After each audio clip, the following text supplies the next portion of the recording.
Eu sou Paulo Nogueira Batista e eu queria hoje conversar com vocês um pouco sobre a situação política no Brasil e também no resto do mundo. As notícias têm sido boas e razões existem para otimismo.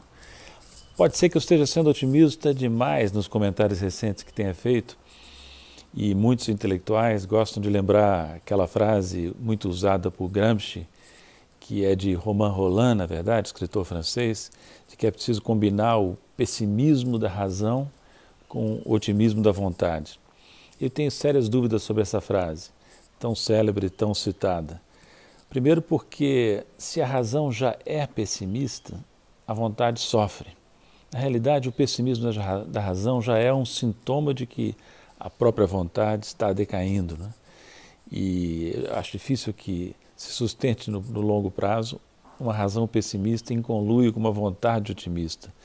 O pessimismo da razão tende a solapar, a minar o otimismo da vontade. Mas vamos deixar de lado essas considerações pseudo-filosóficas e voltar à vaca fria, que é a nossa situação política.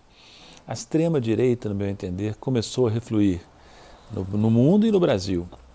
As notícias que têm vindo do exterior, já falei sobre isso em outros comentários desse tipo, Bolívia, Chile, a derrota de Trump e agora as eleições municipais brasileiras. As eleições municipais brasileiras apontam para uma derrota de Bolsonaro, dos candidatos endossados por ele e dos partidos que se caracterizam como de extrema direita no Brasil. O quadro ainda não está totalmente definido, em muitos lugares importantes a eleição foi para o segundo turno e também as eleições de meio de mandato, no caso brasileiro, que são para prefeito e para vereador, não tem o mesmo caráter, digamos assim, quase que plebiscitário que tem as eleições de meio de mandato nos Estados Unidos. Lá no meio do mandato presidencial, a eleição congressual. Aqui não. Aqui é uma eleição que sim tem componentes plebiscitários, sobretudo nas grandes cidades, mas não é tão federalizada quanto naturalmente, por definição, a eleição de meio mandato para Congresso Nacional nos Estados Unidos. Em todo caso, estão aí os sinais.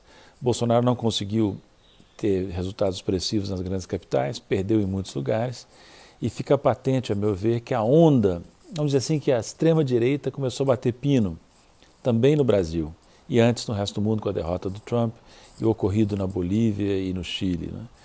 Essa onda de extrema-direita poderia ter durado mais, ela empolgou partes importantes do mundo, Estados Unidos, Inglaterra, alguns países da Europa Oriental, Hungria e Polônia, por exemplo, e em vários países europeus importantes, a extrema-direita, proto-fascista, conseguiu minorias significativas nas eleições dos anos recentes.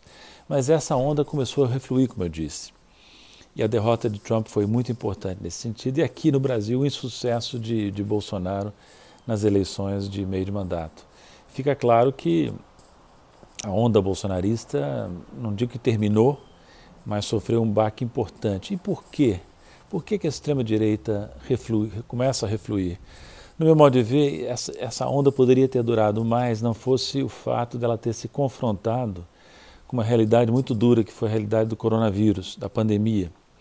Quando há uma emergência desse tipo, o que se quer é governo, o que se quer é gestão, o que se quer é inteligência, respeito à ciência, tudo que a extrema-direita não oferece.